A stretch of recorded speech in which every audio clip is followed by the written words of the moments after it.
Welcome fellow travelers, Brightwolf here to continue our journey into witchcraft. Today we'll explore responsible spellcasting, intuitive divination, and harnessing lunar energy. We'll begin by demystifying spellwork, a practice deeply rooted in Wiccan traditions. I'll share my perspective on crafting ethical spells aligned with uplifting Wiccan values. True magic harnesses energy for positive goals. Next, we'll develop our divination skills using tarot, runes, scrying, and more. I'll teach you how to open your inner sight, trust your intuition, and interpret signs around you. Divination provides insight when used wisely. Finally, we'll explore harnessing lunar energy through moon cycles. Rituals can utilize the full moon's power for manifestation, and the new moon can seed intention. We must be mindful in our magic. While ideas like blue moon or blood moon rituals exist, some fringe practices can be risky or unethical. Our aim is not to sensationalize, but to spread wisdom grounded in values of harming none. By tuning into lunar light, we can fuel spells to uplift our world. My aim is to help cultivate the magic within you through this intermediate lesson. We'll go deep into Wiccan foundations while keeping it fun and safe for all. Join me on this enlightening journey in this Wicca 101 Part 3 of our video series. Before we dive into today's lesson, I want to briefly answer a question we received. Can you teach incantations that work without rituals? It's a great question. On the one hand, the power of magic comes from focused intention, belief, and energy, not the trappings of ritual. So in theory, an incantation alone could potentially manifest change. However, rituals serve a purpose in magic. The components, candles, crystals, setting an altar space, etc., help concentrate energy and allow deeper connection to unseen realms. Rituals align the magician's consciousness to the desired outcome. So while simple incantations may have some effect, rituals allow us to supplement the power of words with symbolic action. Think of ritual as plugging in an amplifier to boost the incantation's signal. The tools are not inherently magical on their own, but aid the mind and will of the practitioner. In the end, true magic comes from within. But rituals help us manifest inner magic most effectively. Intention, belief, and ritual together pack the most potent magical punch. Hope this provides some insight on how rituals enhance incantations. Now, let's dive into our lesson on responsible spellcasting. We're about to dive into one of my favorite subjects, spellcasting. But hold onto your broomsticks, because I'm going to sprinkle a little twist into our cauldron today. Ever wonder how casting a spell might be similar to saying a prayer? Now, I know what you're thinking, Brightwolf, are you mixing potions or metaphors here? But bear with me, because this comparison is going to light up our understanding like a full moon on a clear night. Let's get one thing straight, well, not me, but you get the idea. Whether you're lighting a candle at the altar or kneeling by your bed to pray, both practices are about reaching out to something greater. They're both about setting intentions, seeking guidance, and, of course, hoping for some magical outcomes. Spellcasting, in our Wiccan tradition, spellcasting is like sending a text message to the universe, or deity, if you prefer. It's all about focusing your energy, your desires, and your will, then letting it flow out to do its thing. You're not demanding, you're asking. You're not controlling, you're aligning. And just like a perfectly timed wink, it's all about intention and timing. Now, let's flip the magical coin and look at Christian prayer. You might say it's like sending an email to the divine. You're putting your hopes, your thanks, your pleas into words, and sending them up to be heard. It's a conversation with a higher power, seeking connection, wisdom, or maybe a little divine intervention. See the resemblance? Both practices are about connecting to something bigger, something that's part of all of us. It's like two different dances to the same enchanting tune. But here's where the wand wiggles a bit differently. In spellcasting, we often use tools and symbols like candles, crystals, and herbs to focus our intention. In Christian prayer, the focus might be more on words and faith. Neither way is right or wrong, better or worse. They're like different magical recipes, each with their own flavor and flair. And as we all know, variety is the spice of life, or in our case, the spice of magic. So, next time you're crafting a spell or saying a prayer, remember, it's all about the intention, the connection, and the love you put into it. Whether you're whispering to the wind or chatting with the Creator, you're part of something beautiful, something magical. Now let's venture into a topic that's as sacred as an ancient grove, Wiccan ethics. So grab your favorite amulet, and let's take a stroll down the path of wisdom. Now, you might have heard the phrase harm none echoing through our enchanting community. It's not just a catchy slogan, it's the very heart of our magical way of life. It's like our own magical golden rule, and trust me, it's worth more than a pot of leprechaun gold. Harm none. What does it mean to harm none? It's simple, yet profound. When we craft a spell, when we dance beneath the moon, when we whisper to the winds, we're making a solemn vow to harm no one, not even a whisker on a witch's cat. We're embracing a path that uplifts, heals, and cherishes all beings. Here's where it gets a bit tricky, and I'm not just talking about a mischievous fairy's riddle. When casting spells, we must always, and I mean always, respect the will of others. We're not here to play puppet masters, we're here to be wise wizards and wonderful witches. No subverting in others' will. Imagine if someone tried to control your favorite color, your choice of broomstick, or even who you love. It would be like putting a charm on a free-flying bird. Unthinkable, right? Well, the same goes for spellcasting. Trying to control or manipulate another's will is a magical no-no. Whether it's love spells or any spell that invades someone's privacy or choices, we must tread carefully. It's like dancing on a magical tightrope, and we don't want to tumble into unethical enchantments. Instead, we focus on positive energy, personal growth, and guidance. We seek to empower, not overpower. We weave spells that resonate with love, wisdom, and harmony. And if you ever find yourself lost in a magical maze, just remember our guiding star, harm none. So, my charming companions, let's keep our magic pure, our intentions clear, and our hearts as open as a blooming magical flower. We're not just casting spells, we're casting a beautiful legacy of love and light. Now, grab your quills and parchment, because we're about to write some magical poetry together. Constructing a spell is like baking a mystical cake. You need the right ingredients, a touch of creativity, and a sprinkle of love. Ready to whip up some magic? Here's our spell-making recipe. 1. Set your intention. First things first, my enchanting friends, what do you want to accomplish? Healing? Bringing love into your life? Protection? Abundance? Your intention is the soul of your spell, the song in your magical symphony. Focus, visualize, and feel it in your heart. 2. Choose your tools. Now, let's get our magical toolbox out. Candles, crystals, herbs, oh my. Each tool carries its energy and symbolism. Choose what resonates with you and your intention. And remember, you're the artist here, so let your intuition guide you. 3. Craft your words. Words are wands.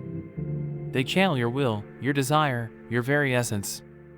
Write or speak words that dance with your intention. Rhyme or don't rhyme, it's your magical verse. Be clear, be sincere, and let your words take flight. 4. Pick your timing. Timing can be the magical cherry on top. Aligning your spell with the moon's phases, a specific day, or even a special hour can add oomph to your magical brew. It's like catching a wave at the perfect moment. 5. Prepare your space. Create a sacred space where your magic can bloom. Cleanse with incense smoke or salt water, set up your altar, and invite in positive energies. Make it cozy, make it grand, make it yours. 6. Cast and release. Now, with heart aflame and spirit soaring, cast your spell. Follow your crafted steps, feel the energy flow, and then release it to the universe with trust and gratitude. You've planted a magical seed, now let it grow. 7. Mind your ethics, and never forget, my wise wizards, always cast with respect, love, and the principle of harm none. Your magic is a gift, use it wisely. And there you have it, a spell born from your heart, crafted by your hands, and kissed by your spirit. It's not about grand gestures or secret formulas, it's about your connection, your creativity, your magical essence. With all that being said, I've got a little secret to share with you about spellcasting. Ready to lean in and listen? Here it is, there's no one-size-fits-all recipe for creating a spell.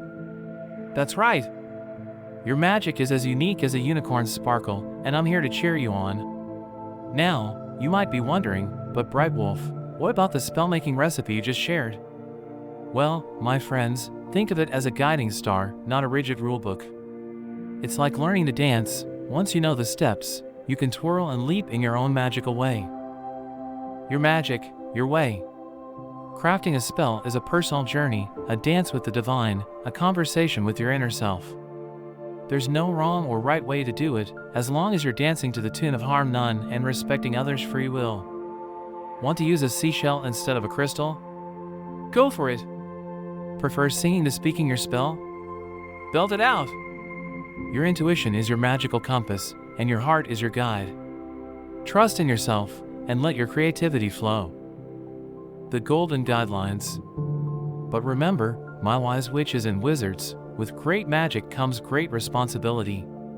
Cast with the harm none rule in mind, honor others' choices, and walk the path of wisdom and love. Harm none, your spell should uplift, heal, and spread positivity. It's like planting a garden of joy, not thorns. Respect free will, never try to control or manipulate another's choices. We're all magical beings with our paths to walk. You do you. Your magic is yours, and it's beautiful. Embrace it, explore it, and never be afraid to dance to your own enchanting beat. Your spells are like your magical fingerprints, unique and extraordinary. So go on, my spell-slinging friends, and create magic that resonates with your soul. And always know that in the grand tapestry of magic, your thread shines brilliantly, adding to the beauty and wonder of it all. You know how a spell can take unexpected turns, leading you to new discoveries? Well, our video is doing a little magical dance of its own. We've been having so much fun diving into spellcasting and ethics that time has flown by like a broomstick on a starlit night. And you know what? I think our next section, all about divination, deserves its own magical spotlight. So, with a wink and a grin, I'm going to save section 2 on divination for its own dazzling video. That way, we can explore tarot, runes, scrying, and more with all the time and twinkling attention they deserve. But don't you worry, we're not done yet. We're going to skip ahead to section 3 and explore the mystical world of lunar magic. Trust me, it's going to be as exciting as a dance beneath the full moon. So grab your lunar calendars, and let's align our magic with the moon's radiant glow. And remember, dear friends, our magical journey is never a straight line, it's a beautiful, winding path. I hope you're ready to dance beneath the stars because we're about to embark on a magical journey through the lunar cycle.